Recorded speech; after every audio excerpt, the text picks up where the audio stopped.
Once human game မှာ Battle Pass အသစ်စပြီဆိုတော့ Battle Pass ထဲမှာဘာတွေမပြောခင်မှာ brother တို့အနေနဲ့ Battle Pass ဝယ်ချင်တယ်ဆိုရင်ကျွန်တော်ရဲ့ Telegram channel ဒါမှမဟုတ်ရင် Telegram account ဖြစ်တဲ့ Vodash GB မှာလာဝယ်လို့ရတယ်လို့ Buyer Group Chat လည်းရှိရမလို့စိတ်ချယုံကြည်ရလားဝင်ရောက်စစ်ဆေးနိုင်ပါတယ် Battle Pass စဖွင့်ရင် Battle Pass Level 1မှာ Battle Pass skin ကိုတွေ့မြင်မှာဖြစ်ပြီးတော့ Level 3မှာဆိုရင် Striker Formula Level 5မှာဆိုရင် Emote ကိုတွေ့မြင်မှာဖြစ်ပြီးတော့ Level 7မှာဆိုရင် Soft Overlook Top Level 10မှာဆိုရင် Hammer Gun Skin Level 14မှာဆိုရင် Street New Stand ကိုတွေ့မြင်မှာဖြစ်ပြီးတော့ Level 16မှာဆိုရင် Soft Overlook Bottom ကိုတွေ့မြင်မှာဖြစ်ပါတယ် Level 18မှာဆိုရင် Street Band Formula Level 20မှာဆိုရင် Emote Skin ကိုတွေ့မြင်မှာဖြစ်ပြီးတော့ Level 22မှာဆိုရင် Danan Diary Top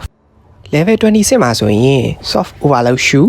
Level 30 Level 30မှာဆိုရင် Harvey Russell ကို Female နဲ့ Male Character နှစ်ခုလုံးမှာတွေ့မြင်မှာဖြစ်ပါတယ် Level 32မှာဆိုရင်ဘတ်ပတ်မှာချိတ်တဲ့ Key Chain ကိုတွေ့မြင်မှာဖြစ်ပြီးတော့ Level 36မှာဆိုရင် Crafty Wine Drum Table ကိုတွေ့မြင်မှာဖြစ်ပါတယ် Level 40မှာဆိုရင် DE50 Gun Skin ကိုတွေ့မြင်မှာဖြစ်ပြီးတော့ Level 44မှာဆိုရင် Classify Trust Pin Formula Level 50မှာဆိုရင် Vibrate Flower ပေါက်ကိုတွေ့မြင်မှာဖြစ်ပြီးတော့ Level 54မှာဆိုရင် Tranny Bay ပေါက်ကိုတွေ့မြင်မှာဖြစ်ပါတယ် Level 58မှာဆိုရင် Street Fire Hydra ကိုတွေ့မြင်မှာဖြစ်ပါတယ်။နောက်ဆုံးအနေနဲ့ Level 60မှာဆိုရင် Crossbow Skin ကိုတွေ့မြင်မှာဖြစ်ပါတယ်။အဲ့တော့ Battle Pass ထဲမှာဘာတွေပါလဲဆိုတာသိလောက်ပြီးထင်ပါတယ်။အဲ့တော့အားလုံးပဲနောက်ပြီးပြန်တွေ့ပါမယ်။အားလုံးပဲဘိုင်ဘိုင်ပါ။